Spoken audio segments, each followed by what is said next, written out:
보통 사람들이 말하기를 여자가 남자보다 좀 더 수명이 길다 이야기를 합니다. 실버 미니스트리 이렇게 하시는 분들 보면 여성분들이 훨씬 많으시다 이런 소리를 합니다. 그리고 여성들이 남성들보다 더 건강하게 오래 사는 이유 중에 하나가 뭐냐면 여성들은 뒷담화를 잘한다. 이렇게 얘기해요. 뒷담화라는 게 사람을 굉장히 건강하게 유익하게 한다라고 합니다. 뒷담화를 하지 않고 살면 사람들이 굉장히 피곤한 인생을 살게 된다는 이야기죠. 근데 뒷담화를 아무하고나 하면은 안 됩니다. 뒷담화는 누구랑 해야 됩니까? 네. 절대로 다른 사람한테 발설 안 할 우리끼리 비밀을 지켜주는 사람하고 해야지, 여러분 그렇지 않은 사람한테 얘기했다가 그 소리 그냥 온 동네 다 퍼집니다. 그러니까 여자들은 그럴 만한 친구들, 마음껏 욕하고 막 이렇게 해도 그 비밀을 프라이빗하게 지켜줄 만한 친구들이 있다는 거죠. 나라님이 안 계신 곳에서는 일반 백성들이 욕도 할 수 있다 이러기를 합니다. 뒷담화를 영어로 뭐라 그럽니까? 백톡이라 그럽니다. 그래서 오늘 저희는 하나님 백톡을 좀 하려고, 하나님께 대한 좀 뒷담화 좀 한번 오늘 좀 해보려고. 이거 오랫동안 못했거든요. 그랬더니 막 여기서 막 엄청 쌓였어 지금. 그래서 오늘 한번 조금 풀고 가야 될 것 같아. 하나님 정말 이러실 수가 있는가 말이죠. 지난주가 사실 911 21주년이었습니다. 무려 3,000명 정도가 무고한 시민이 죽었고 25,000명이 부상을 당했고, 그 후에 또 많은 트라우마들로 고생하고 또 힘든 사람들이 많아요. 그때 무역센터 빌딩이 무너질 때 사람들이 질문했던 게 그겁니다. 이 시간에 도대체 전능하신 하나님, 이 미국을 지켜주신다는 하나님, 내셔널 가시신 하나님은 뭘 하셨습니까? 어디 계셨습니까? 그게 이제 질문이었습니다. 근데 참 아이러니하게도 질문은 그렇게 하면서 또 안 나오던 사람들이 교회는 더 나오게 됐다 이야기를 합니다. 그 질문을 하면서 우리는 하나님에 대해서도 퀘스천을 하게 되죠. 하나님 한 영혼이 천하보다 귀하시다고요? 안 믿어져요 도저히. 무슨 천하보다 귀한 영혼들이 죽어갈 때 보면 무슨 파리 목숨처럼 죽어가는 일이 너무 많은 거예요. 무슨 한 번에 3,000명이 죽고요. 무슨 쓰나미로 얼마나 죽고요. 보면 무슨 일이에요? 근데 무슨 천하보다 귀하긴 뭐가 귀해요? 인류의 역사에 있어서 가장 정말 인간답지 못하게 정말 매스커를 당한 경우가 600만 명이 가스실에서 죽은 히틀러 때의 이야기입니다. 가스실이 모자라서 사람들을 대기시켜 놓는 거예요. 작업량이 안 되니까. 그러니까 이제 순서를 기다리고 있는 수용소에 있던 유대인 랍비들이 어느 날, 야, 우리 모여서 종교 재판 한번 하자. 너무 답답해서 못 있겠다. 그러고서는 유대인 랍비들이 모여서 재판을 했습니다. 원고는 600만 명 죽어가는 유대인들입니다. 억울하다. 피고는 누구냐? 여호와 하나님이다. 그래서 이제 하나님을 변호하는 사람, 600만 명 죽어가는 사람들을 변호하는 사람이 이제 서로 맞붙어서 갑론을박을 했죠. 심각한 신학적인 디베이트가 이루어졌습니다. 그리고 최후에 이제 판결을 내려야 되는데 뭐라고 판결을 내렸나? 내렸어요. 하나님은 유죄인가 무죄인가? 모두 다 하나님을 유죄로, 하나님은 길티다 판결을 내렸습니다. 왜? 하나님은 전능하시고 선하신데 하나님께서 택하신 백성들이 그렇게 억울하게 파리 목숨보다도 더 잔인하게 죽어갈 때 하나님은 그걸 막지 않으셨다는 거예요.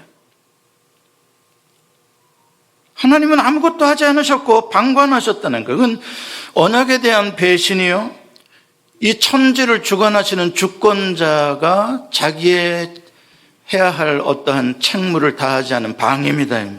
그렇기 때문에 하나님은 유죄다. 그러면 그 사람들이 그 다음 안식일에 모여서 하나님을 예배했을까요? 안 했을까요? 했습니다. 그래도 예배는 드린다. 그리고 하나님의 말씀을 읽고 예배했다고 합니다.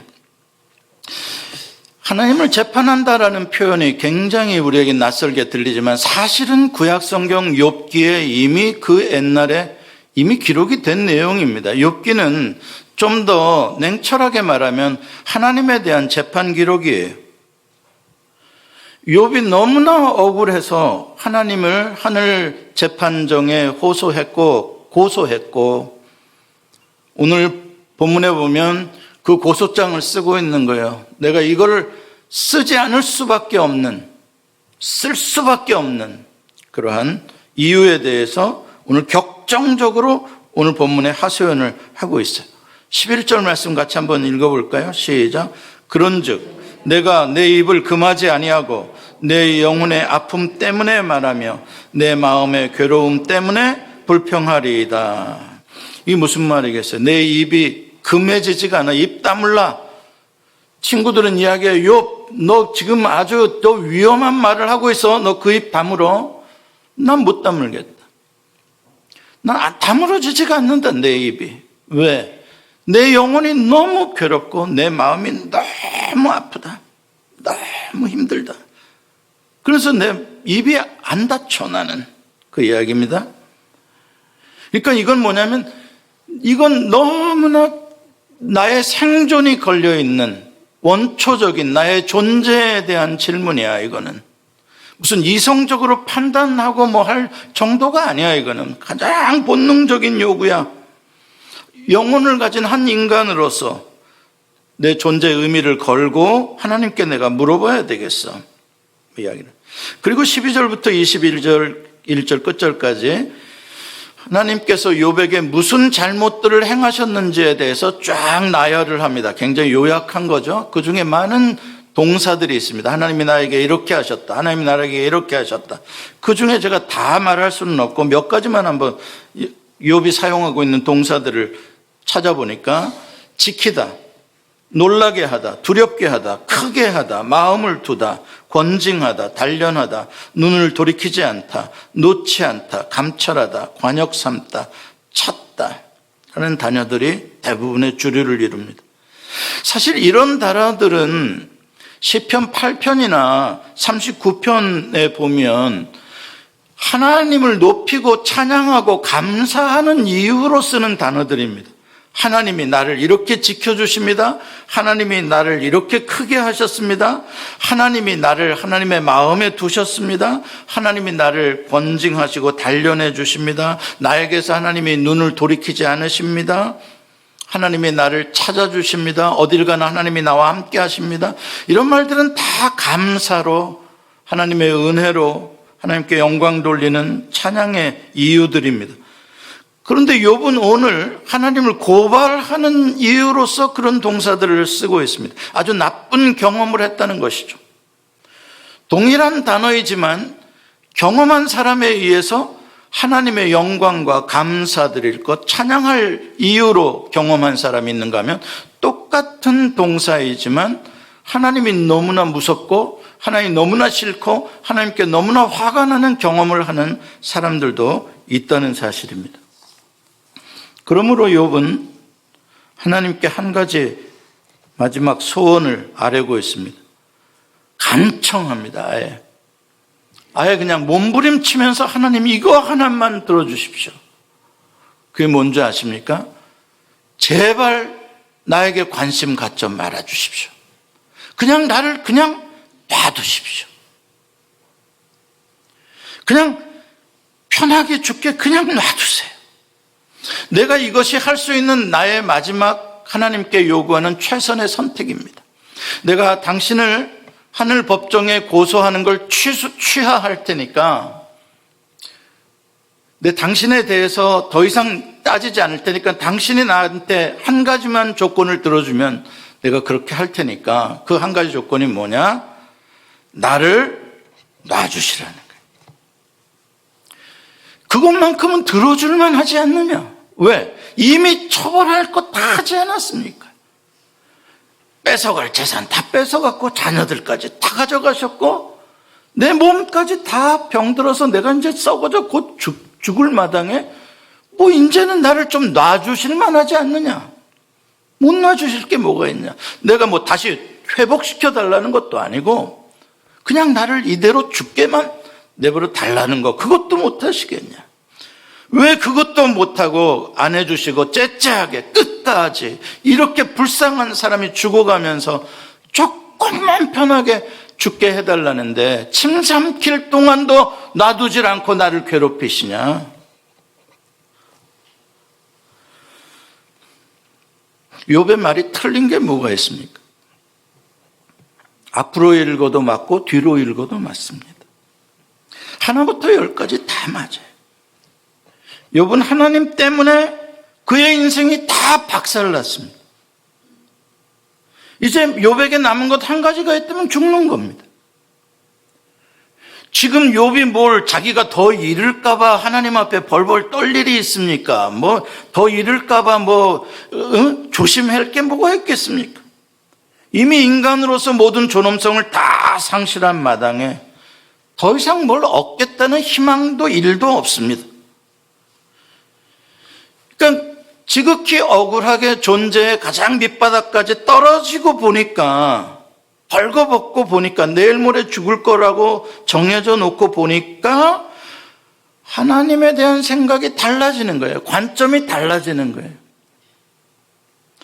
그동안에는 내가 뭐 좀 얻어야 되겠고 좀 지켜야 되겠고 성공해야 되겠고 사람들의 평판도 걱정이 되고 뭐 이런 것들이 있으니까 뭐 하나님 앞에 좀 이렇게 어떻게 좀 약한 모습을 보였을지 모르는데 그런 거 다 사라지고 나니까 그냥 하나의 인격체로만 그냥 덜렁 이렇게 남고 나니까 거기서 비로소 보여지는 것이 있고 하나님께 그 자리에서 요구되어지는 것이 있습니다. 하나님, 당신도 벌거벗으세요. 창조주라느니 뭐 거룩하신 하나님이라느니 전능자라느니 이런 옷 다 벗으세요. 당신도 인격체로서 1대1로 나랑 관계를 맺은 언약자로 한번 우리 벌거벗은 상태로 이야기해 봅시다. 그 이야기죠. 당신이 도대체 나에게서 얼마나 실망했는지 모르겠고 나에게서 무슨 죄를 찾으셨는지 모르겠지만 나는 너무 지금 화가 나고 너무 억울하다. 나는 당신에게 그럴 만한 죄를 짓지 않았다. 나는 당신을 존중했고 당신을 사랑했고 당신을 위해서 희생제물을 드리고 당신의 뜻대로 살려고 했던 사람이다. 당신이 나에게 잘못됐다. 당신이 그러한 힘으로 너무나 지나친 폭력을 나에게 행사했다. 내가 그래서 당신을 하늘 법정에 고소를 하는 것이고 하늘 법정에 정말 올바른 판사가 있다면 당신이 죄인이고 내가 의롭다고 판결해 주실 것이다. 욥의 주장입니다. 21세기 인본주의의 세계를 살아가는 요즘에 우리가 들어도 이 욥의 고소와 주장은 상당히 발칙하고 심지어는 좀 불경하게 느껴질 정도고 이래도 이렇게 말해도 되나? 교만하게? 하는 생각이 듭니다. 어떻게 완전하신 의로우신 선하신 하나님께 저런 태도를 가지고 말할 수가 있단 말인가? 그래서 욥의 친구들이 욥을 위로하러 왔다가 그냥 화가 나가지고 뒤집어져서 욥 이놈 아주 나쁜 놈이구나, 아주 불경하구나. 네가 이딴 식의 태도를 가지고 신앙생활을 했으니까 인마 이런 벌을 받지. 지금 네가 하는 말이 너를 정죄하고 있는 거야. 완전히 거기서 이 믿음 좋은 욥의 친구들이 정말 실망하고 욥에게 화를 냈죠. 지금도 마찬가지입니다. 저는 이런 설교하기를 굉장히 두려워합니다. 왜? 또 의로우신 분이 또 뭐라고 하고 시험 들어서 뭐 나가버릴까? 이상한 교회네. 이 교회는 하나님을 막 죄인이라 그런데 막 일단 드러나 보시라고요. 안 나오셔도 괜찮으니까. 지금도 21세기에도 이 욥기를 읽고 해석하면서 어떻게든지 하나님을 변호해 주려고 하나님 쪽에 믿음 좋은 사람은 다 서요. 그리고 나중에 막 욥이 회개했다면 막 해요. 욥 편에서 욥을 변호해 주려고를 하지를 않아요. 그렇게들 믿음들이 좋아요. 왜냐하면 우리들은 그런 소리를 너무 많이 들었기 때문에요. 믿음 좋은 선배들의 이야기를 너무 많이 들었기 때문에. 우리 믿음 좋은 선배 아들을 제물로 바치기도 한다고 모리아산에서. 엄청난 믿음이죠. 그런 믿음들 들으면 우린 기죽죠. 우린 형편없어. 우리들은. 손양원 목사님 두 아들을 공산당한테 잃었잖아요. 생떼 같은 아들들, 유학 가려고 준비하던 아들들. 그러놓고 그 아들들 장례 예배 아버지가 집례하고 아버지가 설교했는데 9가지 감사라는 제목으로 설교를 하셨대요. 아들 둘 총 맞아 죽었는데. 하나님 첫째도 감사, 둘째도 감사, 9가지 감사. 존경스럽죠?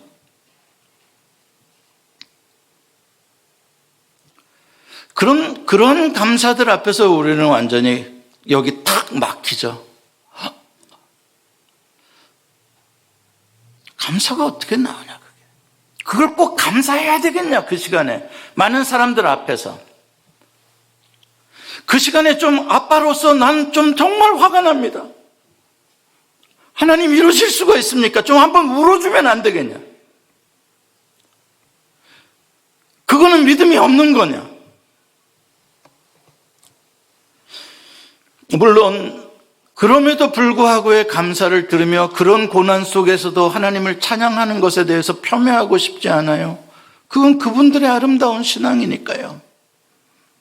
그러나 우리가 너무나 그러한 신앙의 모습들에 가스라이팅 되어져서 우리 자신이 자꾸 위축되고 처음을 자꾸 쥐구멍 속으로 들어가는 듯한 우리의 신앙생활들은 건강하지 못한 것 같아요. 좋은 믿음은 꼭 그런 것만은 아니에요. 잘못하면 굴종적인 관계가 될 수가 있어요. 너무 절대자니까 내가 뭐라고 한들, 내가 반항을 한들, 이유를 묻는들, 하나님 대답도 안 하실 것이고, 그러니까 어쩔 수 없이 이렇게. 그렇다면 그건 좋은 관계는 아니죠. 인격 대 인격의 좋은 관계는 아니죠. 하나님하고 나하고 문제 일으키지 않고 갈등 일으키지 않으라고 그냥 좋은 게 좋은 거야. 차라리 내가 희생하고 말지. 됐어. 난 그건 절대 좋은 관계는 아닌 것 같아요. 예를 들어서 옛날에 조선시대인가 옛날에 그렇잖아요.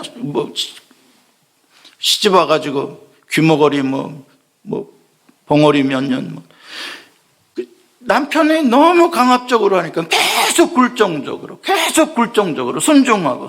그게 무슨 관계입니까? 아니죠. 한번 생각해 보십시다. 오늘 욥기 7장 1절과 2절에 욥이 하나님에게 생각해 보라고 이렇게 말을 합니다. 하나님 당신 생각해 보세요. 그러고 하는 말이 뭐라 그래요? 1절과 2절 시작.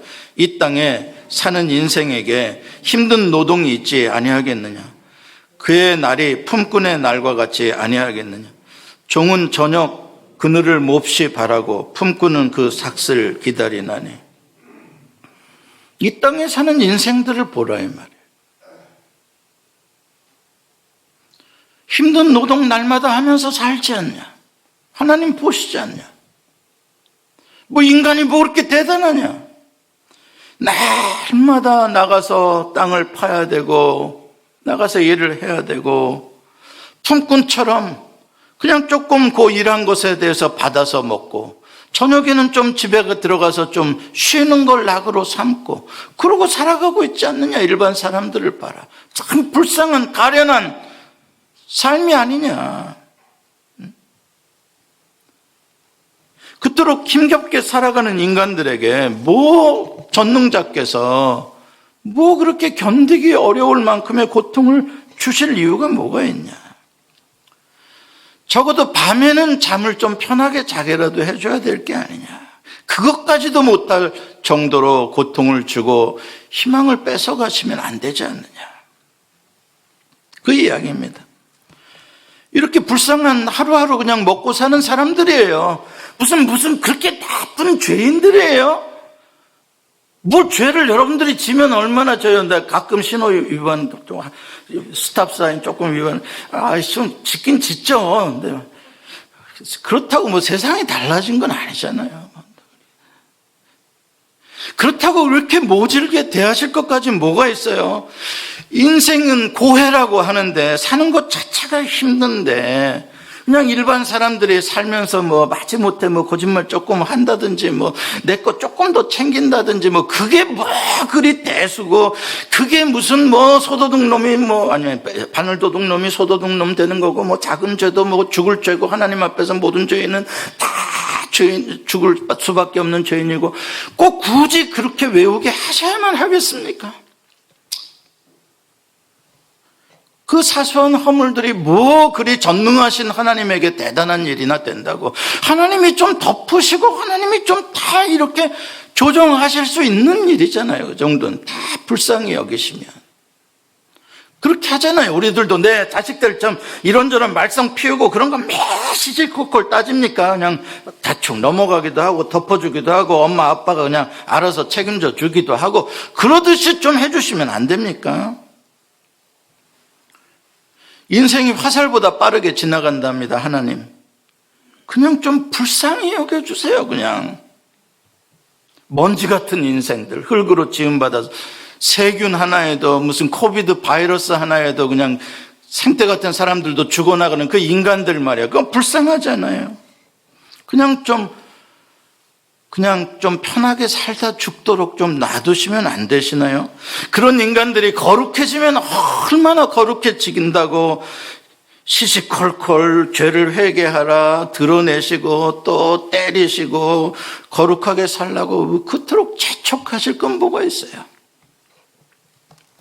엊그제도 뉴스에 보니까 늘 나오는 뉴스지만 어머니하고 딸이 너무 사는 게 힘들어서 스스로 목숨을 끊었다 그러는데 그렇게 가련한 생명들 하나님 생각해 보세요. 그런 생명들이 무슨 거룩이니 영광이니 뭐 위대한 사명이니 무슨 이 땅에서의 소명이니 뭐가 허망된 말들 아닙니까? 하나님 그냥 그들에게 오늘 먹을 양식 좀 주시고요. 그냥 월세 낼 수 있을 만큼 돈을 주시고요. 전기세 끊기지 않을 만큼 하나님 그냥 먹고 살게 해주시면 안 되나요? 그 세 가족 좀 오순도순이 더 바랄 것도 아니잖아요. 주님을 위해서 희생하고 헌신하고 그래도 주님을 사랑해서 이만큼 해보겠다고 애를 쓰는데 왜 그 사람들이 병에 걸려야 되고 다른 사람들은 병에 걸려도 약을 먹어서 잘도 낫더만 왜 그런 사람들은 낫지도 않고 사도 바울은 뭐 3번 기도해도 하나님까지 안 들어주셨다고 하지만 우리는 예수의 이름으로 구하고 찾고 두드리면 뭐 열리고 구한다며요. 안 들어주시잖아요. 기도했잖아요. 100번만 했어요. 1000번도 했는데요. 뭐가 들어졌어요? 더 나빠졌잖아요. 바울 같은 믿음의 사람도 힘들 때는 주님이 옆에서 내가 너와 함께 있으니 두려워 말라. 네가 로마 황제 앞에 서야 하리라. 뭐 그러면서 무슨 파선하는 데서 지켜주시고 뭐 하셨다며요. 왜 우리한테는 안 나타나시는 거예요? 오늘 밤에 왜 안 나타나신 거예요? 힘들어 그렇게 죽겠는데 뭐 좀 나타나셔서 내가 너와 함께 한다 소리 한마디 해주시면 안 되나요 좀? 나는 바울보다 믿음이 없어요. 바울은 나보다 믿음이 더 많겠죠. 그런 사람한테는 나타나시고 한 3층까지 보여주시면서 네가 약할 때 그때 내 힘이 강하느니라 뭐 이런 말도 해주셨다며요. 나한테는 한마디도 안 하시. 뭘 바라요? 하나도 안 바라요. 그냥 조금만 편하게 해달라. 부자 되게 해달라. 뭐 하나 한번 바란 게 없어. 좀 덜 아프게 좀 해줄 수는 없는 건가요 좀? 그런데 욥기를 읽으면서 놀라는 건 이렇게 하나님 앞에 발칙하게 표현을 했다고 한 것도 놀랍지만 더 놀라운 게 뭐냐면 욥기 끝부분에 가보면 그 소리를 들으셨던 하나님이 욥의 친구들을 혼내키시고 욥이 옳다고 말을 해주셨다는 게 깜짝 놀라는 거예요. 하나님을 비판하고 하나님을 정죄하고 하나님께 따지고 하나님을 죄인이라 그러고 했던 욥이 옳다, 나를 변호하려고 했던 하나님이 높다, 하나님은 위대하시다, 하나님은 모든 뜻을 가지고 계시다, 막 하나님에 대해서 막 자랑하려고 했던 욥의 친구들, 니들은 틀렸다, 이놈들아. 놀랍죠?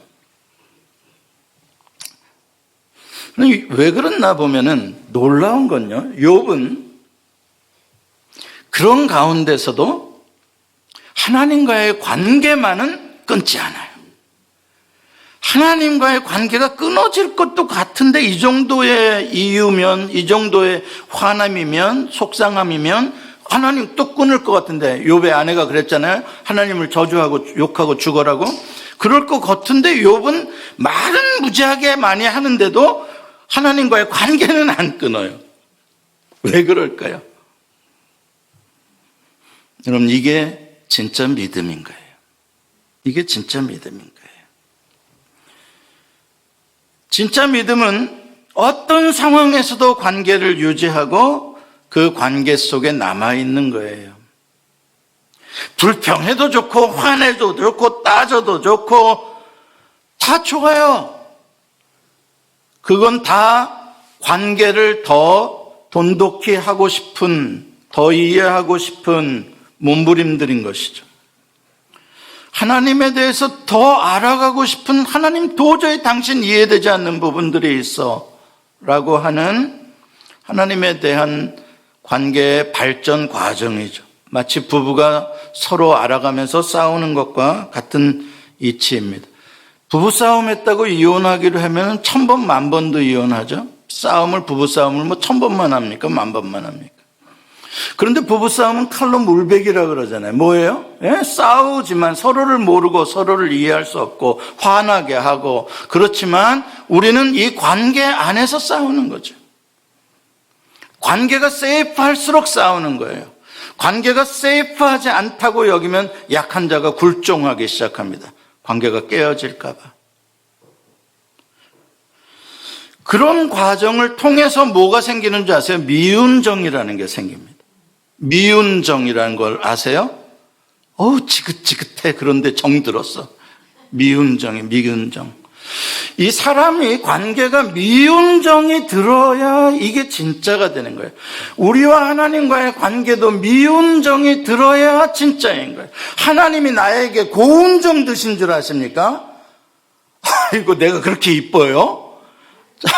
아니요, 하나님이 나에게 미운정 드신 거예요. 어이구, 이놈의 자식아. 그러면서 그래도 이쁘다. 미운정 드신 거예요. 나도 하나님께 고운정만 들 수 있어요? 아니요. 그러면 미운정 들 일 생기면 하나님 관계 다 떠나요. 욥의 친구들이요, 엄청난 믿음이 있다고요? 그 사람들에게 욥 같은 일이 진짜로 당해보세요. 그 사람들은 하나님 다 떠납니다. 하나님 이거 아니다 그러고 떠납니다. 왜? 그것만 있는 줄 알기 때문에 그러는 거예요. 고운정만 있는 줄 알기 때문에. 아니에요.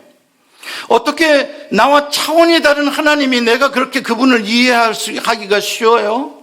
갈등이 없어요? 아니요, 말도 안 되는 이야기죠. 성경에는 갈등투성이의 이야기들을 드려요.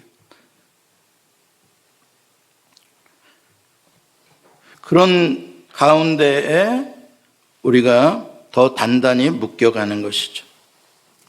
하나님이 우리에게 바라시는 게 그런 관계인 거예요. 그런 믿음인 거예요. 맨날 벌벌 떠는 식으로 하나님께 나오지 말고. 하나님 싫어하죠. 맨날 벌벌 떨어. 내가 조금 죄지면 어떡할까 벌벌. 하나님 싫어하죠. 하나님은 관계에 자신 있으신 분이세요. 하나님은 영원히 우리의 관계를 끊지 않으시는 분이세요. 그렇기 때문에 우리가 아무리 미운 짓거리를 해도 하나님은 관계를 지키세요. 아멘 하세요. 진짜 미운 짓 하면 어떡할까 걱정되세요?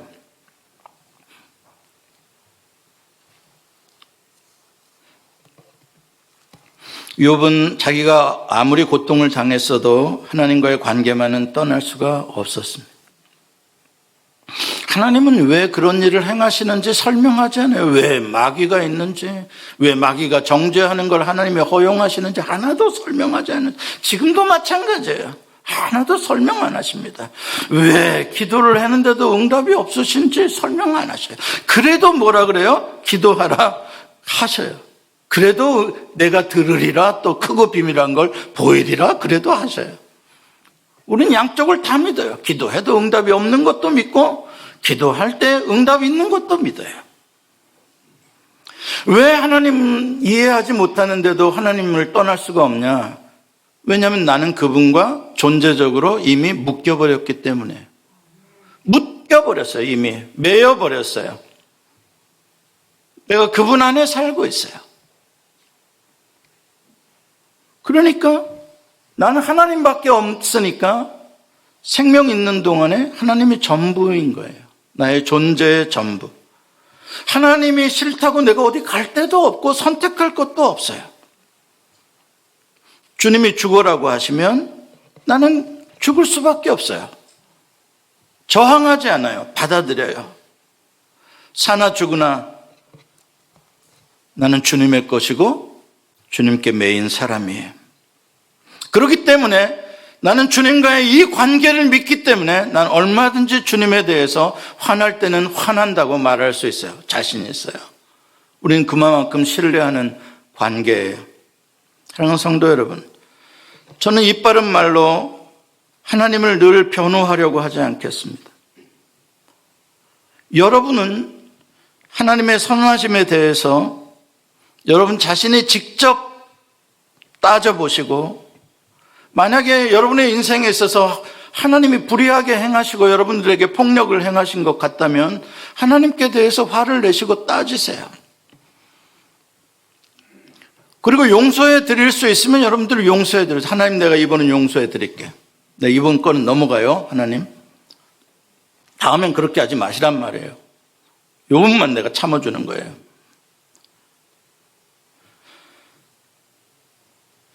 여러분에게서 하나님은 어떤 분이십니까? 한번 경험해 보세요. 끝으로 여러분들에게 한 가지 마지막 바라는 것, 그거는 아까도 말씀드렸습니다만 하나님이 용서가 안 되고 이해가 안 되고 아무리 그런 상황에 있더라도 하나님이 선하시고 여러분을 사랑하신다는 것은 계속 믿으세요. 그 관계는 떠나지 마세요. 어떻게 그거는 또 지켜라고 하냐? 왜냐하면 그거는 우리가 믿을 만한 증거가 있기 때문에. 근거가 있어요. 이건 그냥 하는 게 아니에요. 믿을 만한 증거와 근거가 뭐냐? 그게 바로 십자가예요. 하나님이 우리가 도저히 이해가 안 되니까 십자가를 통해 한 가지는 내가 너에게 분명하게 한다. 내가 너를 이만큼 사랑한단다. 내가 너를 위해서라면 못할 일이 없다. 그의 사랑하는 독생자 예수 그리스도를 나 대신 내어줄 만큼 나를 사랑하신다. 그게 우리가 믿을 가장 큰 거기 때문에 그 믿음 안에서 나는 하나님을 떠날 수가 없어요. 하나님의 의로우심과 하나님의 선하심과 나를 향한 하나님의 영원한 사랑을 부인할 수가 없어요. 사랑하는 성도 여러분, 그 사랑 안에서, 그 십자가의 사랑 안에서 하나님하고 고운정, 미운정, 알콩달콩 많이 쌓으시며 하나님의 좋은 친구, 하나님의 좋은 벗으로 사시길 바랍니다. 기도하시겠습니다.